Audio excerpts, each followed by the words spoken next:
Haley, thank you very much indeed for joining us. I am slightly wary of probing too much about your own experience for obvious reasons. So can you tell me, why have you decided to speak out and to speak to the media? Well, I've been speaking out about Jeffrey Epstein and his crimes for a bit now, a bit of time. And it's important that we keep having these conversations and speaking out and speaking on this matter, because um this is not a matter or an issue that only directly affects one country. This is a global pandemic that we're dealing with when it comes to abuse and sex trafficking. And we need all ears on deck, and everybody should be paying attention. And you feel let down? I feel incredibly let down and disappointed. I mean, who do you feel most let down by? The adults, the government, the DOJ, this administration. Because you voted for Trump, didn't you, with hopes. What did you hope would happen? Well, it's kind of a bit of a tough predicament, I suppose. A few of us voted for this administration in the hopes that Trump would fulfill his promise to not just the survivors, but to America, that he was going to be the transparent administration and he was going to release all of the documents. I mean, that's what he campaigned on. And when you've been in this for so long and you've seen administration after administration come in, and not one administration is speaking on it, not one administration is acknowledging us. And then you have a president that comes in and says, well, we're going to be transparent, we're going to lay down the law, and we're going to release the documents. It sparks a bit of hope in you, and that light becomes reignited. And so I think I was just hoping that he was going to stick to his promises and he was going to release the file. And do you feel this is a cover-up still? 1,000% it's a cover-up. And what makes you say that? Well, it's kind of the back and forth and the contradiction of, in 2024, we're going to release the files. And then his entire administration, the DOJ, Kash Patel, Pam Bondi, I mean, they've all been very supportive of being transparent and going to the lengths of saying, hey, I'm Pam Bondi, I've got the Epstein files and the client list on my desk. And then all of a sudden that didn't happen. So obviously, to the naked eye, it looks like there's a cover-up, that you guys are hiding information from the public. Yeah. What are you comfortable telling people about what happened to you, how you met Epstein, and how you were part of this network of abuse, this grooming gang, as it were? Yeah, I mean, listen, it's a terrible place to be in, to be involved with Jeffrey Epstein on in any perspective. As a victim, it's really, really hard. I mean, what we endured is diabolical, and what the DOJ and what the government's doing to us now is even worse, far worser, and far more worse in my opinion. And you know, it's difficult to be in this position when you just want to move on. Yes. What can you say about what actually happened to you? I was recruited as a high school student in 2002 by Tony Figueroa and a 16-year-old classmate. And they took me to Jeffrey's house. And what I was told was not what happened. I was sexually abused for an entire hour upstairs in his bathroom.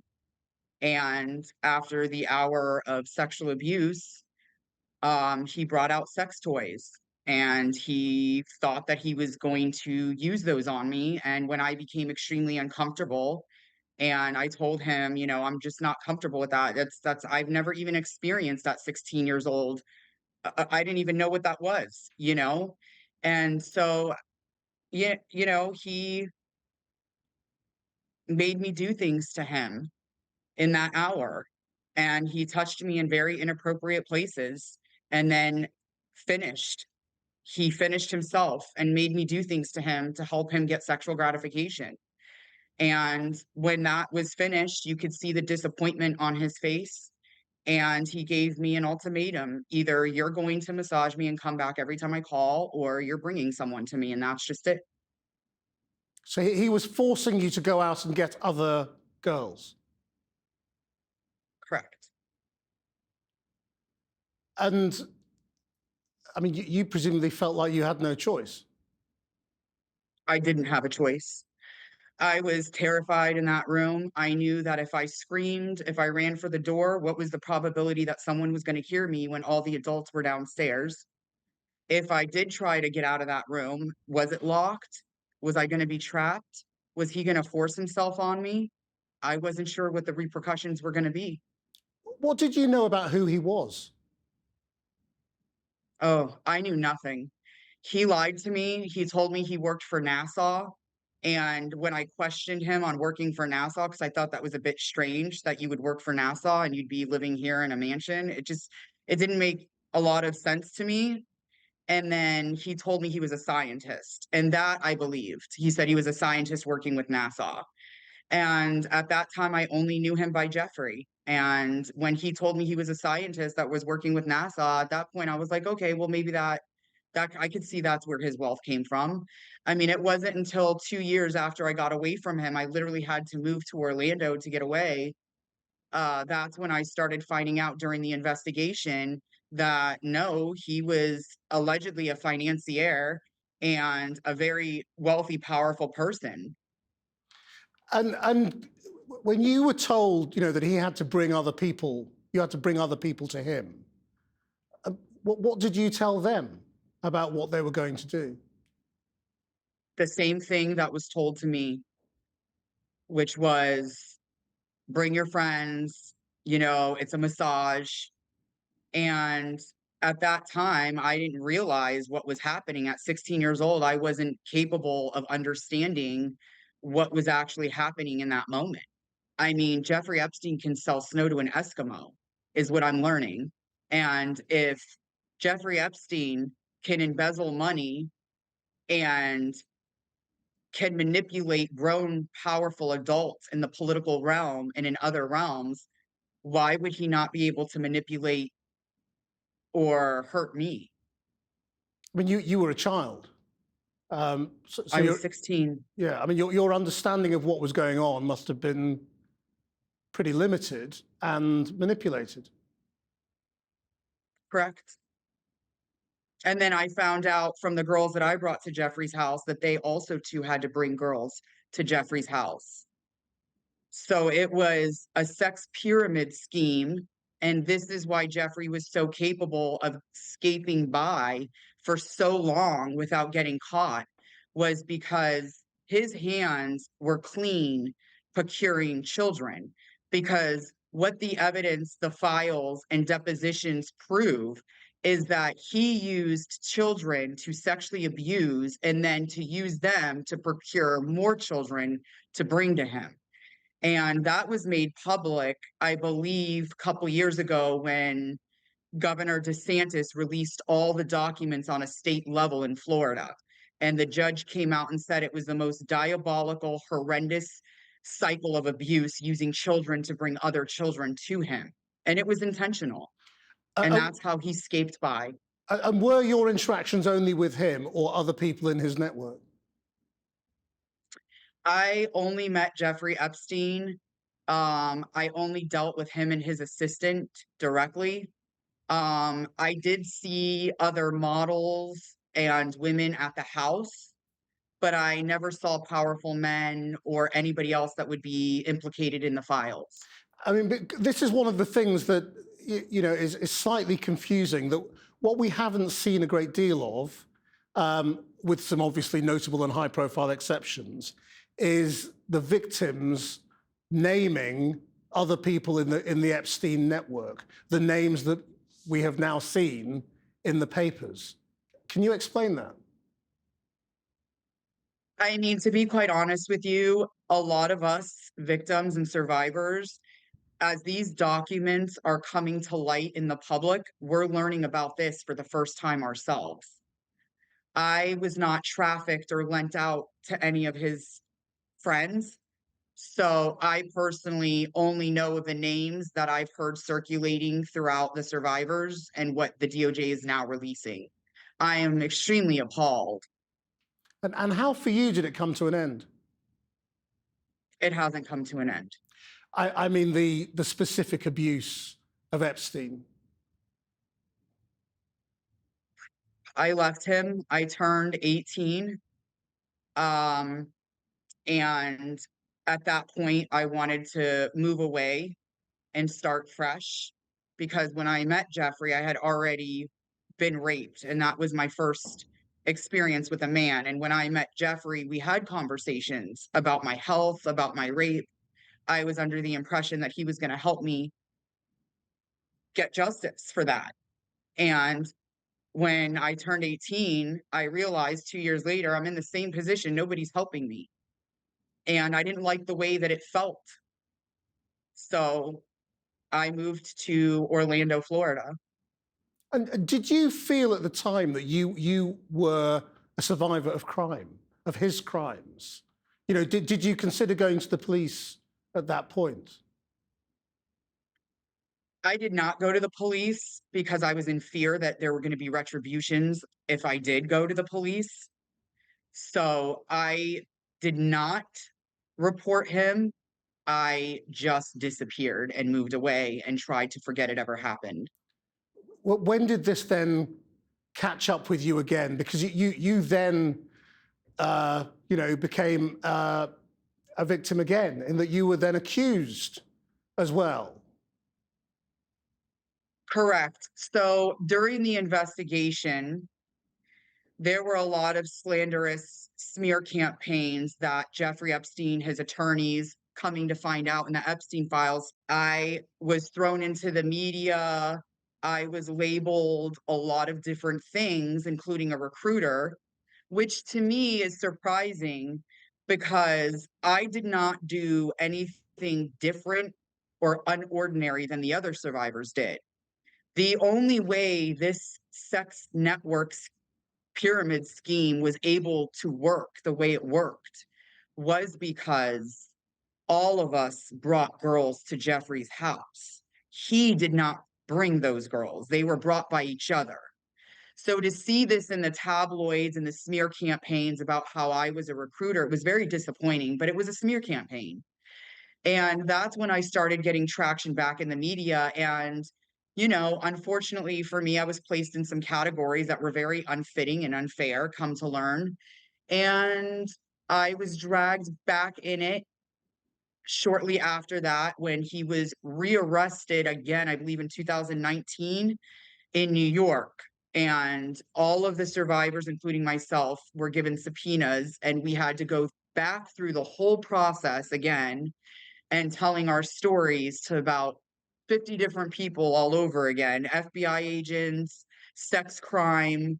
I mean, it was just chaotic. And that's really when traction started to pick up again about Jeffrey Epstein. And that's when I was back in the news and back into the treading media that was out daily. But this time I was seen as a survivor and as a victim, as I've always been. And I mean, can you explain to me what that is like? I mean, you know, a lot of survivors of sex crimes are unable to give their testimony and unable to talk to investigators because it's too traumatic. How were you able to deal with that? And in retrospect, how would you describe it? It's this feeling of hopelessness, like you're being gutted from the inside out. And it's very much like an out of body experience that you go through. And you feel very isolated, alienated, you feel alone, you feel hopeless. You start idealizing suicide. You start having these deep, dark emotions that kind of consume you for a while. You kind of get sucked into this black hole of despair. And it's very traumatic. But I think I was so hell bent and so focused on proving to the world and to myself that I'm a victim of sex abuse by this man. And what he did to me after the sex abuse is so diabolical. And not just did it to me, he did it to many victims with the smear campaign. And so I was willing to go to war and rage war on anybody who tried to smear my name, take me down, call me a liar, tell me that I'm crazy because this is a crazy, salacious story. Nobody will believe you. And I was just, I guess my ego stepped in a little bit in my survival mode and said, no, you're going to talk about this. You're going to get through this and we're going to see this day. What was the accountability you wanted? At that time, I wanted to look Jeffrey in his face and ask him to see me for what he did to me.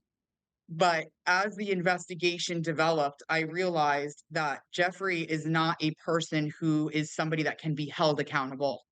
And we're seeing that through the government and the DOJ with the release of the Epstein files, and the verbiage and language and material that's in those files are so um, salacious and evil. And now for accountability for me, I'm seeing it. I had such a broader image of what it looked like to me to have accountability, and seeing other governments opening up investigations into the Epstein files to figure out where their government stands. This is what I'm talking about. This is the change that I want to see, not just for America, but for the world. Everybody should be delving into those files and figuring out who is implicated and what governments are now implicated in those files. Did you ever come across Ghislaine Maxwell, and do you feel that her imprisonment gives you any accountability? You know, that's a tough question. So I've never met Ghislaine Maxwell. And I think that was deliberate. But I think for me, when she first got arrested, I did feel like there was accountability. I was like, finally, people are taking action. But then when the president of the United States and Todd Blanche move her to a summer camp and then give her a 2-hour interview, it's just like, what is going on? What did I miss? This does not any longer feel like accountability. It feels more like another cover-up. And if you could speak to her before she testifies to Congress, what would you say? I have nothing to say to her. I have nothing to say to her. I think the only thing I would really like to throw in her face, there was a comment she made on a recording of a deposition where she says she slept with Jeffrey Epstein one time because he had a heart condition or health issues. And when I heard that, my mouth dropped to the floor, because I'm like, Ghislaine, you helped procure girls for Jeffrey Epstein.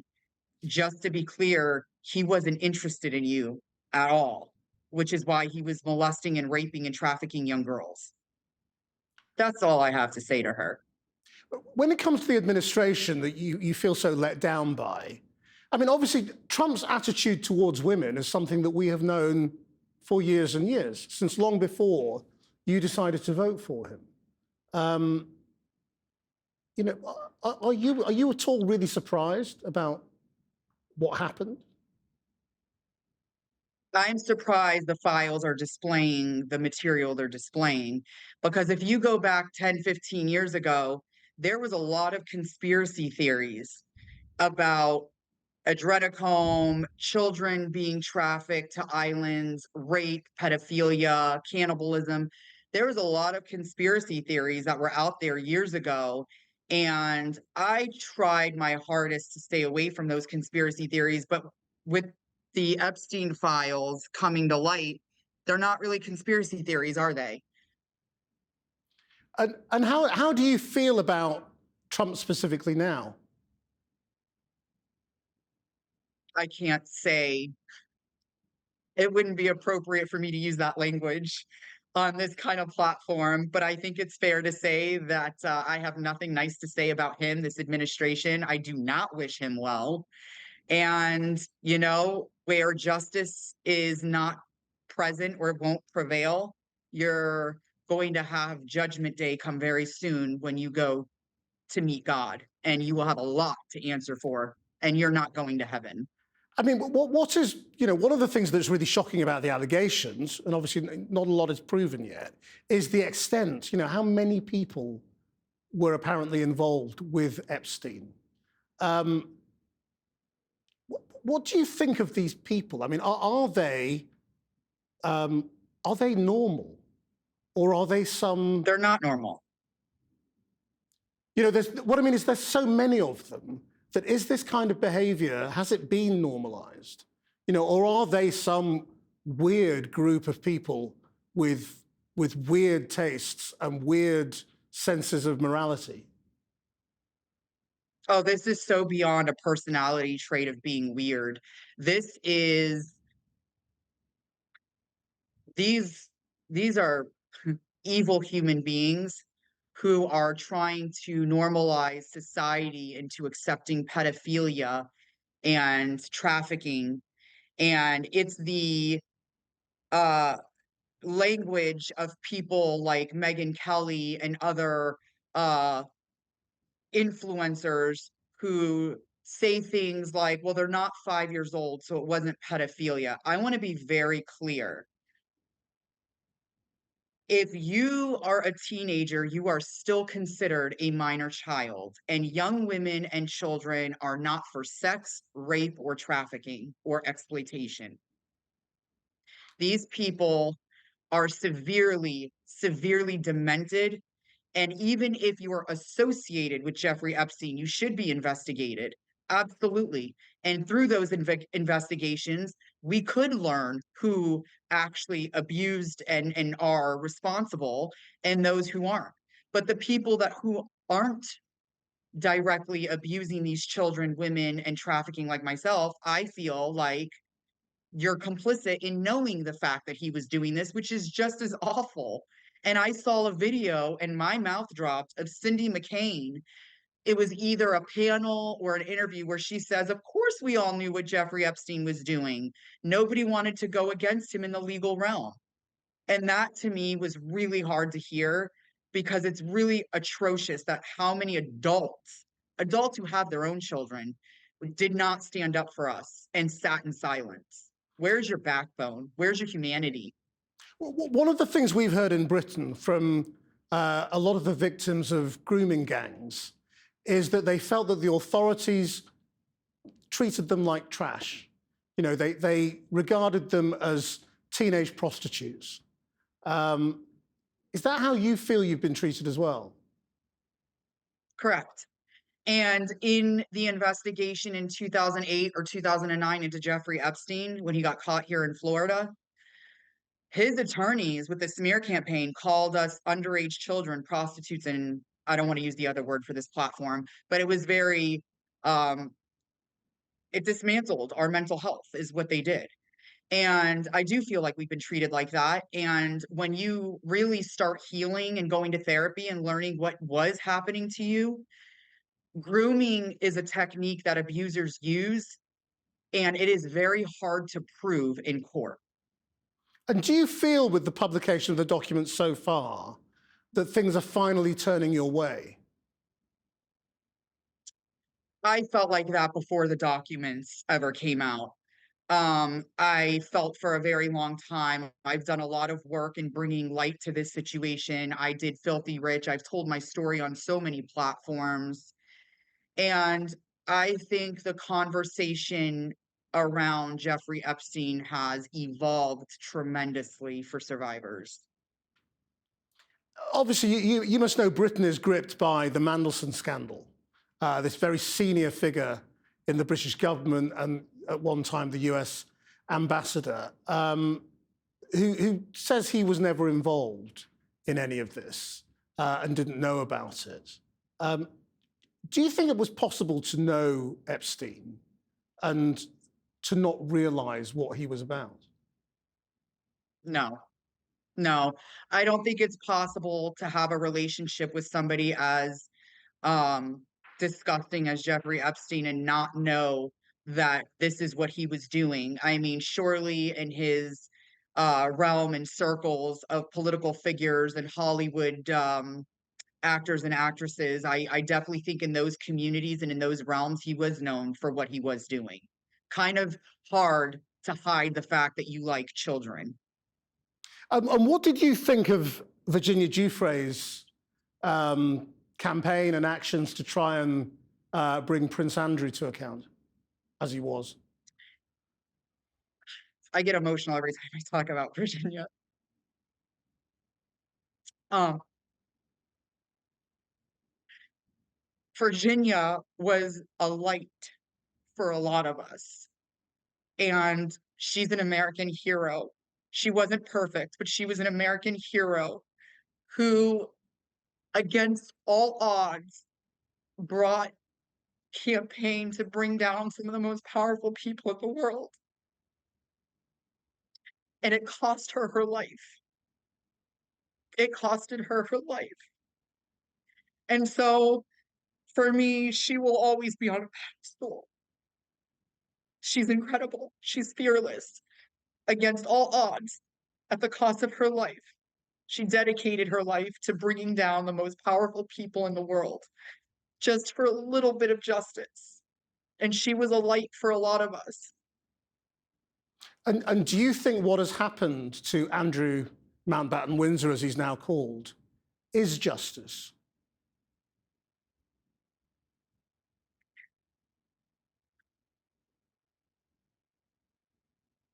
What he did to Virginia doesn't even equate justice. You know, like I said, it cost her her life. So there is no justice for Virginia in that matter. But as the other survivors are sitting back and seeing this, I know if she were here, she would be cheering us on. And this is exactly the kind of justice that she was waiting for. I'm sorry to upset you with these questions. I want to bring you back to one other matter, which is to do with the scandal in British politics at the moment. You know, one of the things that seems to have happened with a lot of people who were involved with Epstein is that it was known that they had had a interaction or friendship or whatever it was with him, but they have been allowed to just carry on with their lives and say, well, we weren't involved with that. In the case of Mandelson, he carried on being involved with Epstein as a friend after he had been found guilty of trying to procure child prostitution, as it was described in the case. What do you think of a society that enables people to carry on in their roles in high levels of the establishment and sort of forgive them for their past associations? Well, it's a dual system that we're seeing. So it's do as I say, not as I do type of situation with the governments across the country, across the world. It's horrendous that these people even get to just walk around as if, they're untouchable, and to be able to have a future and to be able to go to work and to be able to live a life. And the survivors don't get that.